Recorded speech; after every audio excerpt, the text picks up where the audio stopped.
Hey, preppers, welcome to Goshen Prepping. Thanks for joining us. I personally foresee World War III coming.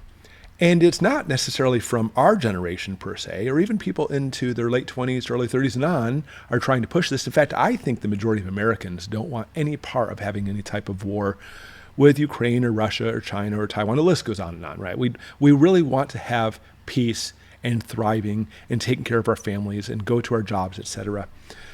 But notice I said like late 20s and on, because when they talk about earlier generations that are younger than that, like the Zoomers, Gen Zers, I'm not saying they're necessarily heading for war or wanting war. I'm not saying that. But they are viewing the things differently, completely different than you and I are.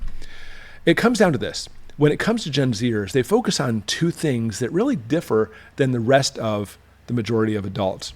First off, they love being by themselves, working by themselves, going off in their area, not socializing. And of course, a lot of them, because they spent their teen years in this post-pandemic era where, it's now work from home, not going to school, isolating yourselves, sheltering in place, and their social skills. I'm not saying they don't have the social skills, but they definitely lean in a direction where they don't want to have social skills. Now, I'm not picking on all Gen Zers. In fact, I'm not really picking on them at all. I'm simply just making a statement that that's what we're seeing as far as the difference between this newer generation than all the generations before them, including millennials. The Gen Zers like the isolation. They really want to, overall, general broad sense, to go into their closet, work on their computers, socialize on their computers. That is their social skills. They like chatting with friends rather than, practically speaking, meeting in person. That's the first thing you see with Gen Zers. Secondly, they also love social justice issues. Now, we're seeing more people, maybe in the millennial era, liking some of the social justice too, but that's certainly happening with the teens and early 20s, is social justice areas. They really thrive that it's their responsibility to change things and make it so we have more social justice. I mean, I'm all for social justice to make sure everybody has fit what's due to them. You want to work a really good job, you work hard and strive, and that's what America's been founded on, then you are due to have a paycheck that pays better. That's the way we've been doing things for quite a while, but we're finding these Gen Zers, it's almost just opposite, where they're like, everybody should practically have a general paycheck, and why should I have to work hard or work long hours? I mean, it's one of those things where I don't think any of us want to work long hours. You always have like the workaholics who like it, but overall, it's not that I want to work long hours and not be with my family, but I have to provide for my family. I have to do what it takes. Not to mention, I want to teach my children good work ethics that you shoot for. In America, you shoot for up here, and we have the ability to achieve that brass ring and do very well. That's the way America's been founded, although I think things are completely changing now with social justice issues. Okay, now these two things together, when we talk about Gen Zers obviously equate to a very serious problem. The biggest thing is Gen Zers, because of these two issues, don't really want to interact with people face to face. I love people. I love talking to people. I hate talking on the phone. I don't mind chatting via Messenger or sending a voice text or text to someone really quick. Hey guys, we're meeting over here. That's understandable, but I'd much rather talk to someone face to face. And when my phone rings, I'm like, shun, I don't want to talk to people on the phone. I want to see people face to face. And I think, and I'd like to have your input on this too, by the way, put it in the comments below. I think that's one of the big defining factors between Gen Zers and everybody coming before them is we like to talk to people face to face. And I'm not saying we get along with everybody perfectly, but the more you talk with people face to face, the more you start understanding and empathize with people's situations.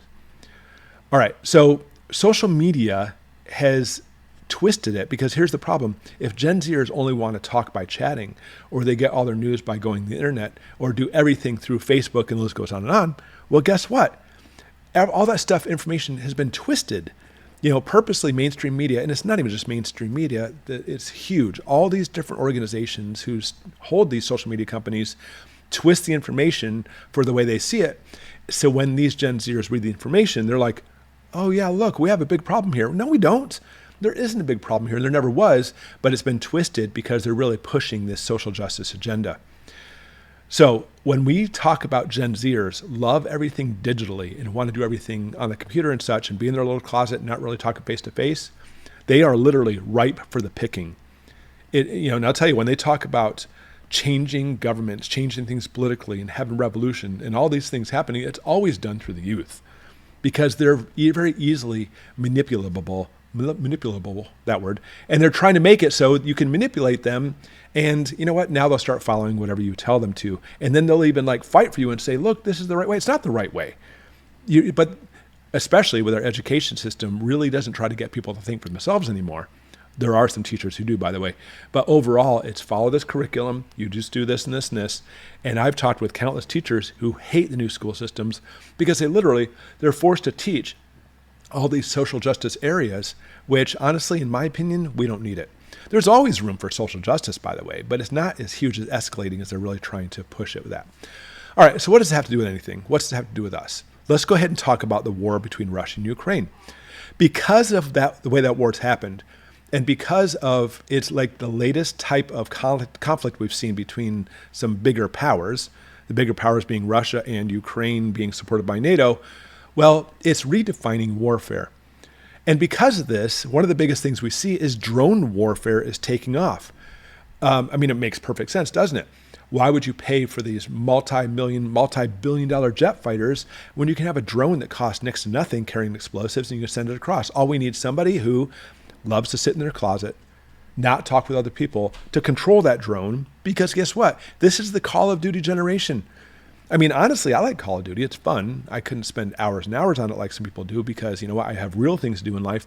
But think about this. Even in Call of Duty, you can pull out a drone, and that's actually a perk you get when you actually kill so many people. Oh, now you get to fly a drone and blow up even more.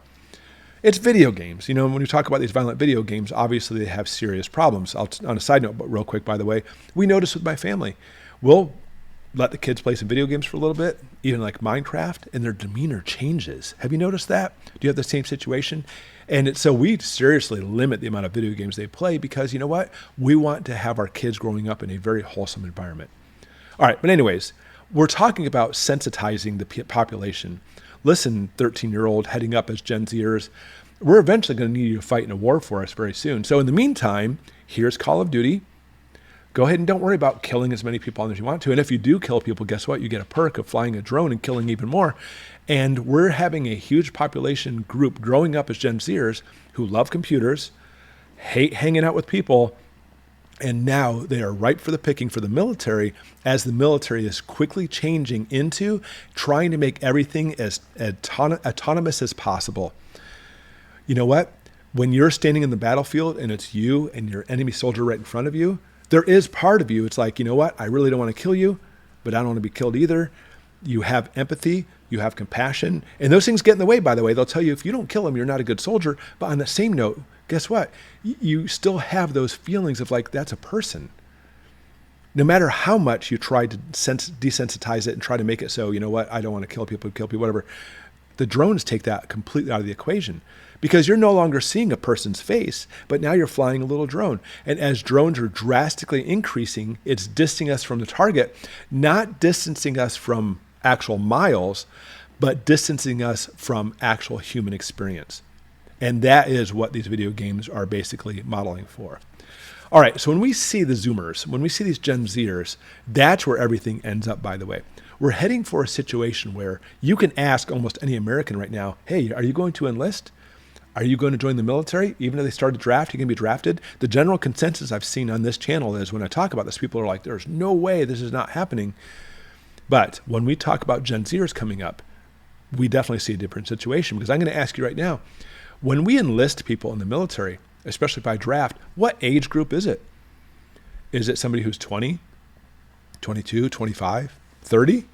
Well, the draft, by the way, really is set up for anybody less than 25 or younger. But what's the typical age that somebody is drafted into the United States military? 18 and 19. And where is that Gen Z boundary? We're talking about 18, 19, 20, and then millennials or anybody who are older than that. It's the perfect group to be bringing up and say, listen, Gen Zers, we're drafting you. I don't want to do that. But it's social justice. We're trying to make things better in the world. And you don't actually have to go fight anybody. We're just going to put you in this little room where you can fly a drone and off you go. On top of that, you're like, look, here's the job. You can actually get paid. And they literally, I think, will be lining up at the doors for this situation as we're seeing the next couple of years progress. But even more so, there's one last trait I want to talk about when it comes to Gen Zers. Besides social justice issues And besides, they like to work alone and not really have friends and hanging out with people, live person to person, that is. The third thing they're always looking at too is now worldwide human race. Because you and I grew up in a situation where, here's our country, the United States. Here's our country, Great Britain. Here's our country, and the list goes on and on. And there's very well-defined borders that separate those countries. The Gen Zers have a third trait where they look at, we're all mankind. We should be trying to save the environment. How dare you older people for contaminating things and using gasoline cars? And that's part of their social justice. But either way, they really try to center around this huge one world government aspect where, it's the good for mankind. I'm all good for the good for mankind, as long as it's actually something good for mankind and not trying to limit what we can do as far as production goes. And it's really funny. As they'll drive their little electric car down the road, they're driving on the streets that were paved by the people of the generation before them, allowing that to happen. But you know what? Curse you, older generation, for making those roads in the first place. So we're heading into a situation where it's a very unique situation. We've actually worried about war and tried to look at conventional wars. And there's always been things that have changed with war. But this new change we're heading into, as preppers, we need to be ready for this, because you and I may be looking at this saying, no, we need to stop this. This is horrible. We're literally having a brand new class of citizens coming up who are going to lead the forefront of pushing us straight into that war, heading for a one world government. Very different perspective for going in this direction, isn't it? But that's something that's heading. So what can we do as preppers besides stockpiling? Obviously, do what we can to try to survive this. It's our job, and I challenge you, it's our job to educate these Gen Zers, to try to bring them out from their closet and actually talk with people face to face, to let them understand that war is war. And if you're pressing a button on a drone to kill people, you are still killing people. And as we see things progressing in that area, that's the only way, is basically by intel, by influence. Talk to these kids and have them grow up. Even if it's not your kid, it's a neighbor kid, whatever. Don't look at them as being, oh, you're a Gen Zer. Look at them as an, I need to tell you what's happening, because we are heading for a world of hurt, literally the entire world. And unfortunately, unless we do something to change that, these Gen Zers are going to be ushering in this new world with applause.